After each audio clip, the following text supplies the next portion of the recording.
Welcome back to Southern Ghost Stories. I am the American historian, Alan Searcy. Glad to have you guys with me today. So, before we get started, man, if you're missing Halloween like I am, MonsterCityMadhouse.com. It's Halloween 24/7, Halloween-inspired apparel, all kinds of fun stuff. Check them out, MonsterCityMadhouse.com. Also, the new books, Below the Trestle, Hexed. I mean, come on, Below the Trestle, the Pope Lit Goat Man. Who doesn't love a good monster story? Hexed, the Voodoo Doctor in Knoxville. Yeah, check them out, man. They make great stocking stuffers. Christmas is right around the corner. Also, if you're listening online, leave us a review on Spotify or Apple. Those are so helpful. Love getting those. So last week we talked about Opryland. And I told you, that was my childhood. I love going to the park. I'd ride the rock and roller coaster. I'd ride ride those shuttles that go over the park back and forth on real warm days. The Flume Zoom, the Grizzly River Rampage. It's just so wild. There's a ghost story associated with the theme park. It's like some fun Scooby-Doo kind of stuff, right? So, yeah, there's a book, Southern Ghost Stories, Opryland. You can learn about all the ghost stories, the Indian village there, the McGavick family, all kinds of weird, wild stuff happened there. In East Nashville, right there by the Cumberland River. So this week, I thought I'd dive in and do some listener questions. Got a lot of emails and messages on our Southern Ghost Stories Facebook and our Southern Ghost Stories Instagram, asking questions, wanting to know some stuff. So yeah, I enjoy doing the Q&As, and I figured have a little fun with it.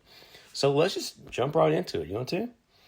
So Dan Franklin wrote to the Southern Ghost Stories Facebook page, and he asked me if I knew about the ghost stories on the campus of LSU down there in Baton Rouge, Louisiana. He said his daughter was a student there, and he claimed she and her friend saw a soldier one night behind their dorm. So LSU, it's known best for football. I mean, come on. They have beautiful oak trees and some incredibly haunted grounds there. But we're going to dive into some of the most chilling and historically rooted ghost stories there. So near Highland Road and Lee Drive on the campus, there's actually a battle that took place there on the site of what is now the campus. So Battle of Baton Rouge took place August 5th, 1862, and the battle was the Confederate counteroffensive led by Major General John Breckinridge to retake Louisiana capital after it fell to the Union in 1862. Reclaiming Baton Rouge was critical to delay the Union effort to seize control of the entire Mississippi River. You know, this river is how they got resources and food, weapons up and down to the soldiers in the South. So, well, before we get into this, John C. Breckinridge is one of the most, he has a really amazing story. So if you're familiar with the lead up to the Civil War, John Breckinridge was the vice president for Buchanan, the president who preceded Abraham Lincoln. So naturally, Breckinridge ran for president. Well, he didn't win, of course, but during the Civil War, he sided with the South. He was from Kentucky. Kentucky is one of those some swing states, but, they originally tried to stay neutral and then went to the Union. Well, Breckinridge, he went south and sided with the Confederacy. But what is really wild about him is he was a former vice president who fought for the rebels. So, it's kind of a really weird footnote. It's been lost to the history books, but Breckinridge is a very complicated character. He was the number 2 guy in the United States, heartbeat away from the presidency, but yet he's fighting for the Confederacy once the war between the states broke out. But anyway, I think that's a wild footnote, and it gets lost in the shuffle there. So, that day in Baton Rouge, approximately 4,000 rebels faced off against 2,500 Union troops commanded by Brigadier General Thomas Williams. Well, the Confederacy, they launched a pre-dawn attack and successfully pushed the inexperienced Union forces back towards the river. The Union commander, General Williams, he was actually killed in the fight. Well, despite the initial success on the land, the rebels' attack was halted by heavy fire from Union gunboats positioned on the Mississippi River. The Confederate ironclad ram, the CSS Arkansas, had stalled due to an engine failure and was later destroyed by its own crew to prevent the Federals from taking it. And without the naval backup, Breckinridge, he couldn't advance and he had to withdraw his forces. So that resulted in a Union victory that prevented the rebels from recapturing the capital. The bloody nature of the battle, the significant casualties right there, there's roughly 850 men on both sides killed or wounded. That's a lot of bad stuff right there on that land, which is now LSU. So according to legend, people, students, faculty, they've seen spectral figures in tattered gray Confederate uniforms on the grounds of the campus there. Witnesses describe them as walking, staggering, or sometimes even marching across the roads. That'd be really weird to see. Sometimes they seem disoriented or injured, but usually when someone gets close to them, they just vanish right into thin air. So yeah, it's a wild story, but there's more. There's more wild stuff there at LSU. So they say there's a girl there in Pleasant Hall. Well, according to the local lore there, a young woman, she was a student in the 1970s. She began dating a young man who also went to LSU. Well, they went out a few times and they started dating. Well, things appeared to be going pretty well, but unfortunately the young man stopped answering her calls and he just stopped coming around. A few weeks later, the young lady saw the young man coming out of a room of another female who lived there in the dorm with her. Well, according to legend, she begged him to come back to her dorm, which is number 312, and she just begged him, please come talk to me. Well, begrudgingly, he gave in. Yeah, okay, let's go talk. So when they went inside, it's not really clear what happened, but some accounts say she grabbed a knife and she just was enraged and she stabbed him. Now, they say it was over 30 times. This lady's pretty ticked off. Well, after she calmed down and she saw this young man bleeding out all over her dorm room, she went to the window, she opened it, and she jumped 3 stories to her death. So ever since then, they say the elevator doors open and close on their own. They sometimes get called to the 3rd floor just by themselves. Students say they feel like they're being watched there in Pleasant Hall. They say that they've also spotted a woman's face, or like a thin young lady in her 20s walking the halls on the 3rd floor late at night. So yeah, just really wild stories in Baton Rouge. I'm glad that I got this question. But it gets even crazier. There's 2 massive ancient Native American burial mounds on the northwest side of the campus. And these are among the oldest human-made structures in America, possibly dating back to 11,000 years ago. I'm sorry, it's not mounds, it's like earthworks. They were likely some kind of sacred ceremonial center and a gathering place where these Native Americans, they would gather, and students are strictly asked, or they're told to stay away from this stuff. And supposedly one of the weird, wild things that happens, if a student runs counterclockwise around the mounds, they say that you will summon the spirits of the angry Native Americans. The act is viewed as disrespectful, and it's how you summon the spirits. So, it's probably just, something kind of silly, urban legend. But there's several different stories at LSU. And, all these wild places in LSU. New Orleans, or Louisiana. You get New Orleans, Baton Rouge. There's all kinds of places down there, some good ghost stories. Their football team is kind of a ghost story this year, too. But that's another story. So I got another email or another message. This is on the Southern Ghost Stories Instagram page. Wendy Cartwright, she wrote in, she asked about a wrestler. I posted on Twitter or X. I keep getting them confused. I posted on X a few days ago. There was a wrestler who got killed, and she was asking more info about it. So in the 1930s, wrestling, it was just as much theater as it was violence, kind of like it is today. But in the South, people were crazy about it. So Jim, they called him Big Jim Clinstock. He was larger than life during that time. He was 6'4", 240 pounds, and he was billed as part Indian, quote unquote. There was no really any kind of sensibilities calling them Native Americans back then. And he was a man who could fill a hall just by showing up. He fought legendary wrestlers like Jim Londos, Ed Stringer Lewis. Those are some big names from back in the early 20th century. So promoters called him one of the toughest wrestlers in the South. And according to legend, he was the only man who could ever injure the champion Jim Londos. He was dominant at the time. But Clintock's strength, it didn't protect him from what was coming. Within a decade, he'd go from the top of his sport to a prison cell, and finally to a Charlotte dentist office where he's found dead under strange circumstances. So Clinstock was born in Oklahoma, and he built his reputation touring wrestling circuits across Tennessee, Georgia, Carolinas. I think he wrestled a little bit up north as well. But in the early 1930s, he was a draw wherever he went. And they called him a scientific wrestler, which I guess is now the term a baby face, who could also, brawl and get in there and mix it up with the best bad guys. And he battled everyone from up-and-comers to household names. And he was known being this really powerful and intimidating guy. There's a picture, it's on my Twitter. He's 6'4", man. He's a big, rugged dude.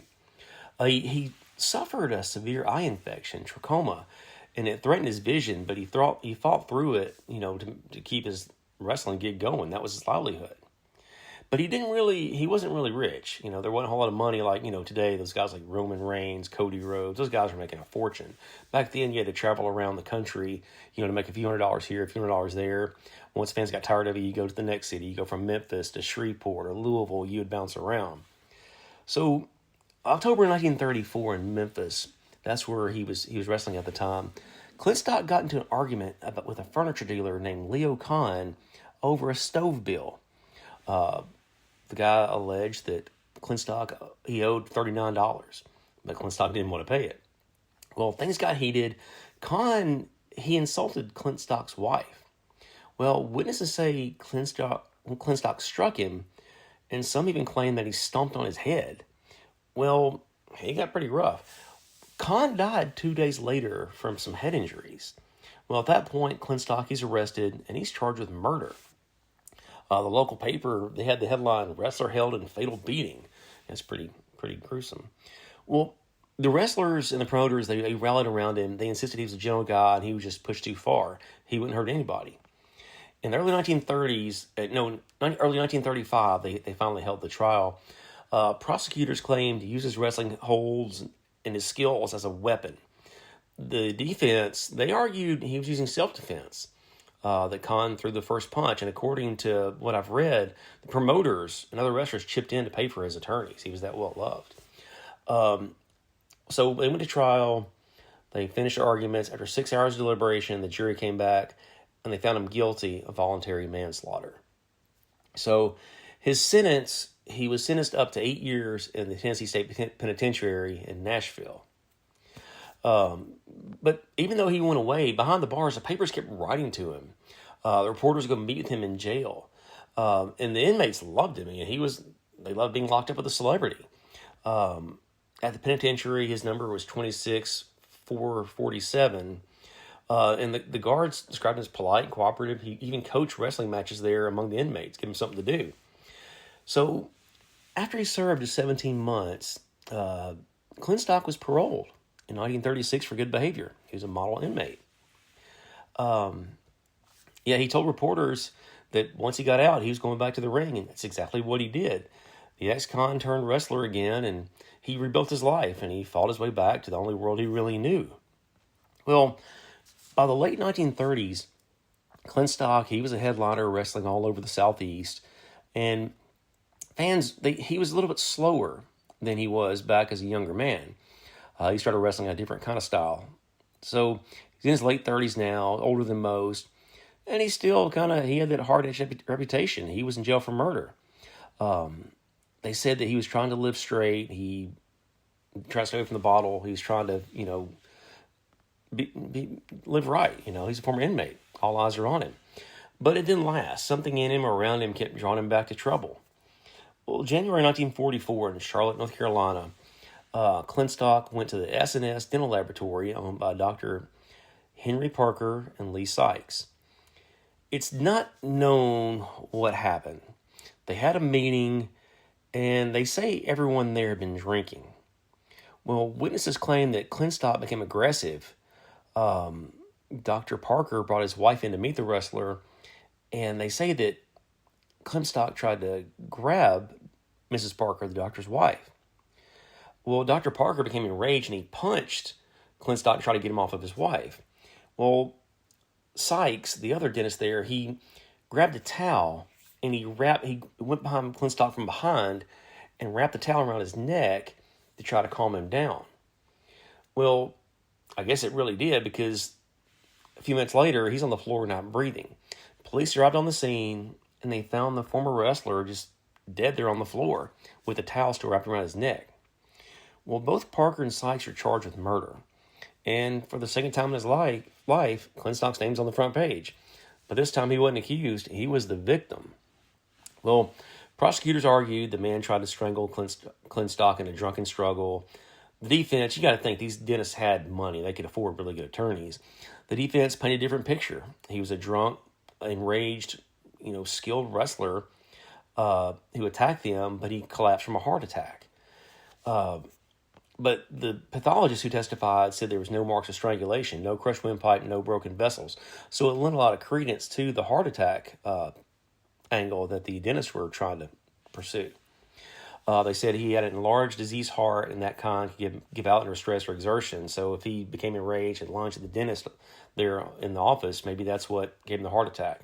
Well, the judge ruled there wasn't enough evidence for murder conviction, and he just dismissed the case outright. Both the dentists, Parker and Sykes, walked free. It's really wild, though, researching this case. Dr. Parker, he rebuilt his career and became one of the most respected dentists there in Memphis, and he gave lectures in New York City, Louisville. He was a very respected guy. In 1961, he was found dead in his home from taking sleeping pills, and it was ruled a suicide. Dr. Sykes, he kept running the laboratory there until his death in 1972. Neither man kind of spoke about what happened, once the trial was over. They just kind of wanted to go away. So, yeah, it's a really wild story, and I'm glad that I got the question about it because, I love wrestling. I think wrestling's so fun. I grew up with it. I grew up in Nashville, so I'd watch the Memphis wrestling, and, I kind of, these guys like Jerry Lawler, those guys were larger than life. But, yeah, I still love wrestling. It's kind of wild to hear about these wild wrestlers who were killing people and then being found dead on the dentist floor there in Memphis. So, I got another question. Cindy McAllister sent me a message on the Southern Ghost Stories Instagram page and asked if I had any good ghost stories for St. Paul, Minnesota. Well, I was just up there a few months ago. It was back in April for an event. I didn't get to do a lot of digging around, but I was kind of researching some of the local lore and haunted places because I was going to be in the neck of the woods. So, we build monuments to remember, to honor heroes, to grieve our lost, and we carve angels from pristine white marble to stand guard on these elaborate markers. But in a quiet corner of Oakland Cemetery in St. Paul, Minnesota, there stands an angel that it offers no peace. It's an angel that doesn't stand guard. It stands in judgment. Well, it wasn't always black. According to the legend, it's not just a statue. It's a verdict, a payment, a divine stain on a soul who was so wicked, the stone couldn't stay pure in its presence. So what I'm talking about is the Black Angel of the Oakland Cemetery in St. Paul. Oakland Cemetery, it's one of the oldest cemeteries in St. Paul. It was established in 1853. It's a Victorian garden cemetery designed to be a park for the living as well as a city for the dead. Back in the day, in the early 20th century, people would go to burying grounds. Late 19th century, they would go there and have picnics with their family. It's like a walk in the park, literally. This means it's filled with ornate, imposing 19th century monuments, mausoleums, beautiful markers. It's history you can feel. It's a place of deep quiet, long shadows, and it's tucked away from the city. And along the granite and aging marble, there's one statue that stands out because it's just so unnaturally deep black. Well, the legend centers on a woman who was a prominent, wealthy figure there in St. Paul back in the 19th century. Well, to the public, she was a pillar of the community, very religious, charitable, always in church on Sunday. Well, in private, they say she had a different side to her.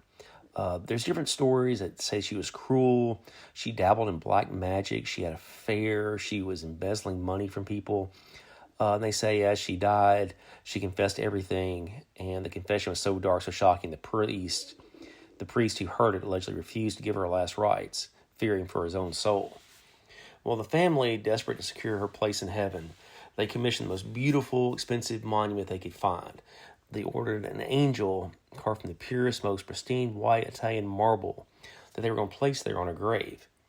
Well, the statue was installed. The very next morning, the groundskeeper arrived to find it was no longer white. It had turned a deep, ominous black. They say they tried to clean it, they scrubbed it, used chemicals, even sandblasted it. But the blackness, it wouldn't come off. It was on the stone. It was in the stone. Well, the story is born. The angel, the divine messenger, passed its own judgment. It refused to represent a lie. The blackness was permanent. The visible mark on the woman's soul, it was just an eternal warning. Well, the statue, it's no longer just a passive monument. It's considered an active cursed object, the black angel there. Its reputation is malevolent. Locals report overwhelming sense of dread or just being watched, or a cold, judgmental presence. Even there, like in July, in the middle of the summer, the black angel is just looming over you and it's watching. It's just, and they say it's like, the kids have kind of picked up on it, and teenagers, it's a rite of passage. They go out to the cemetery and, hey, I dare you to go up there and kiss the black angel. And that's kind of like a thing. The legend says if you kiss the lips of the black angel, you'll die in 6 months. So when I was up there, I didn't make an attempt to kiss the black angel. I didn't want to press my luck, but I think I'd be okay if I did. It's really wild. It's fun. It's one of those great urban legends for somewhere up north that next time I go, I'd love to go back and see it. And there's different things. They say, well, why is the angel black? Well, they say it's really bronze, not marble. And bronze, when exposed to the elements, rain, snow, sun, for over a century, it oxidizes. This chemical process creates a dark green or a black patina color. In the industrial age, coal smoke and pollution also might create, some acid rain and also accelerate how quickly it turned dark. So it's 100% natural, explainable chemical reaction. But why just this one statue? Why, out of all the bronze and marble in Oakland, did this specific angel attach itself to such a dark and persistent legend? Why is it cursed? I don't know. So what is the Black Angel of Oakland? A simple chemical reaction on a piece of 19th century bronze? A tragic monument to love that was never allowed to be? They say there's some things where she had a lover or they couldn't be together. I don't really know. Yeah, it's really wild. So I had another message on the Southern Ghost Stories Facebook page. This is back in late September. I didn't get around to it until now. Sorry. So they're asking about witch trials in Boston. And yeah, it's kind of wild because there were trials all over the country. There were trials in Ohio, South Carolina, Tennessee. I'm going to go into some witch trial stuff on the next show because I've been really digging into Andover in Massachusetts. But yeah, so when you hear the word American witch trials, one thing pops in your brain: Salem, 1692. We all know the story, the hysteria, accusations, the gallows. It's when the madness was born. But it really wasn't.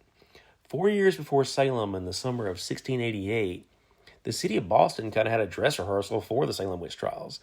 It lit a smaller fire to see if it would catch. They needed a test case, a scapegoat, and they found one.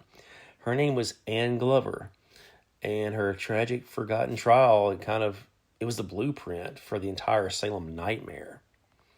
So, Anne Glover, they called her Goody. Back in the 1600s, if you were a housewife, they called you were a good wife. Housewife wasn't a term, it was good wife. And that got shortened to Goody. So they called her Goody Glover. She was Irish. She wasn't English. So when she came over here to Massachusetts, a whole lot of other Englishmen, she was kind of an outcast. Well, she was a victim of Oliver Cromwell's anti-Catholic purges. She was forcibly deported from Ireland to the sugar plantations of Barbados. Well, in 1680, she arrived in Boston. She was a widow with a daughter, no husband, no male protection, nobody to really watch out for her. Well, she was a devout Roman Catholic, and this was kind of the ultimate sin in Puritan Boston. To them, she was an agent of the Pope, when you really need to be, reading the Bible and living that Puritan life. And she spoke her native language, which is Gaelic. And so these English-speaking Puritans, they kind of suspicious about that. Rightfully so, I suppose. And Goody Glover, she was a housekeeper for a respected family, the Goodwins. And this made she was seen as common. So Goody Glover was everything the Puritans feared and despised, all wrapped up in one person. She was poor, foreign, and Catholic. She didn't stand a chance.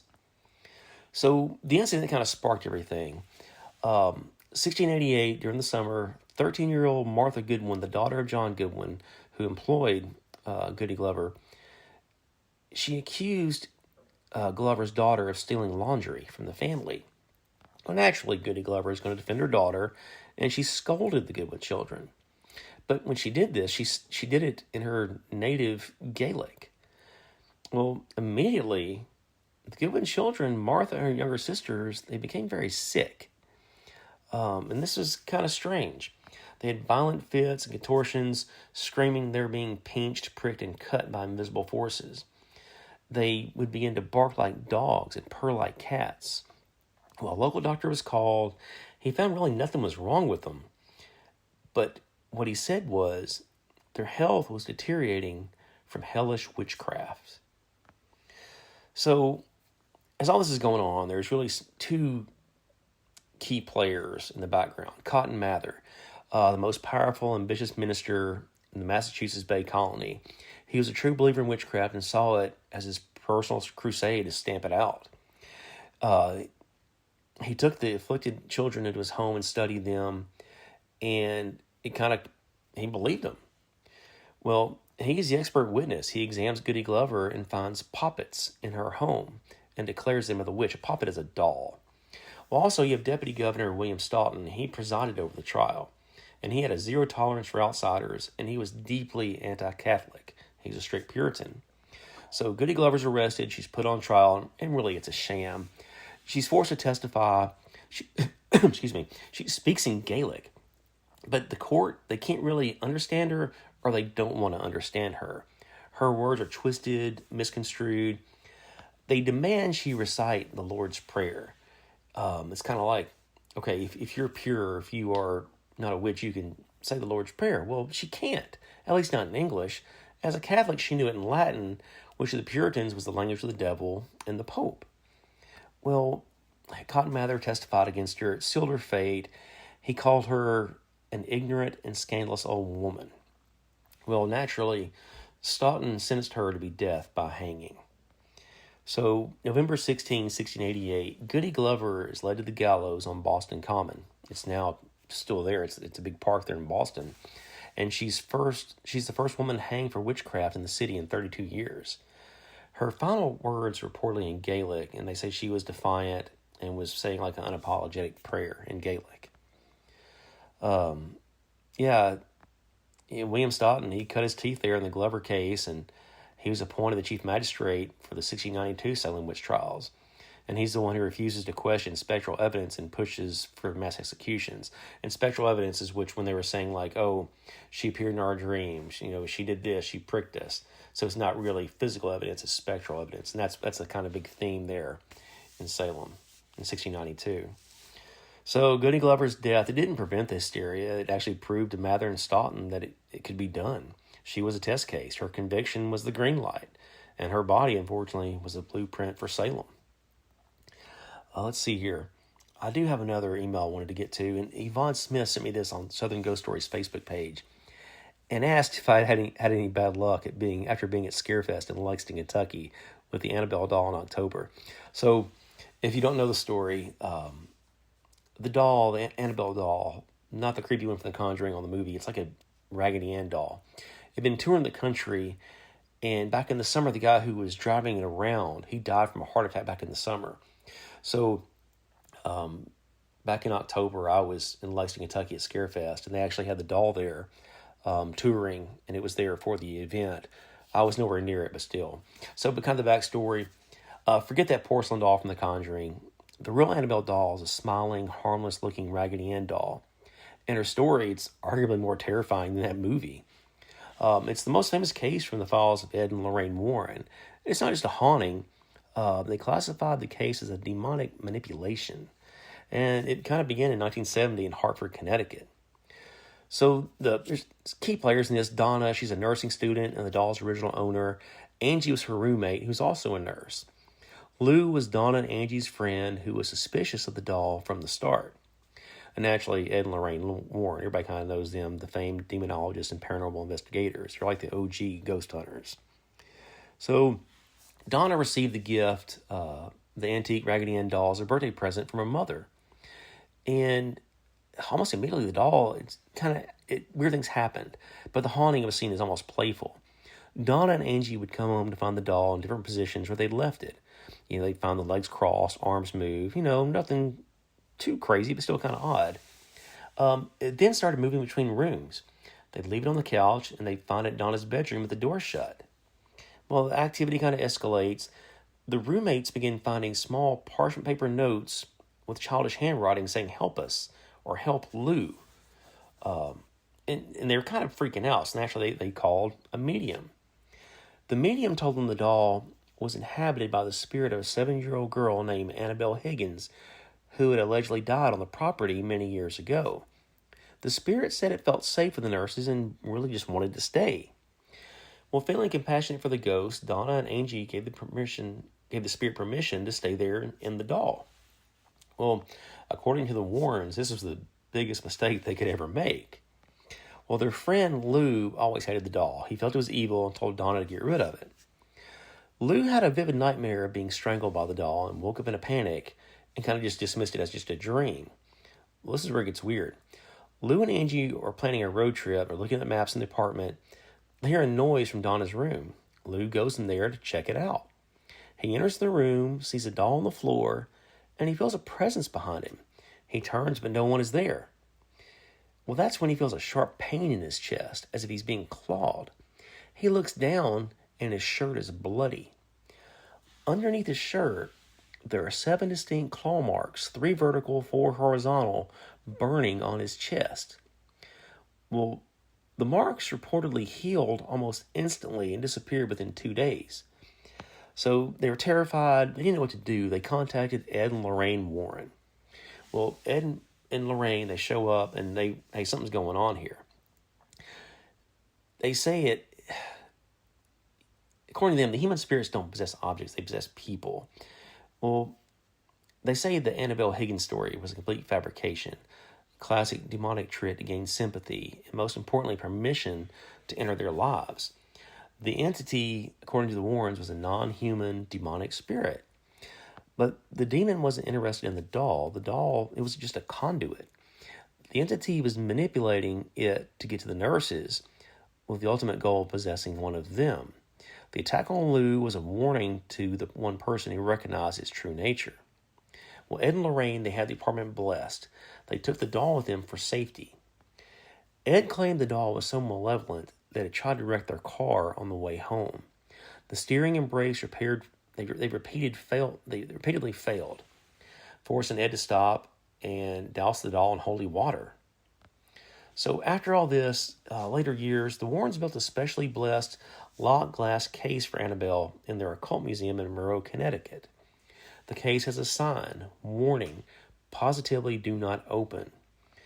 A priest once visited the museum and mocked the doll, tapped on the glass and said, "You can't hurt anyone."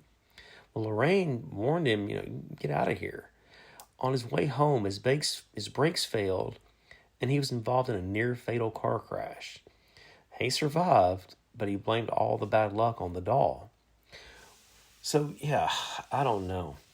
What's more terrifying, a haunted doll or the idea a demonic entity can use something so innocent as a little doll to gain entry into our world? So, yeah, man. So I was there at Scarefest in Lexington, and they say when the doll got there, it arrived with a priest who walked with it through the venue. It was taken to a special room and then blessed by the priest. I didn't go anywhere near it. My wife didn't even want me to go to the show. But luckily I was nowhere near it in the venue. So, yeah, people got pictures with it, and by all accounts, nothing happened to them, I hope, anyway.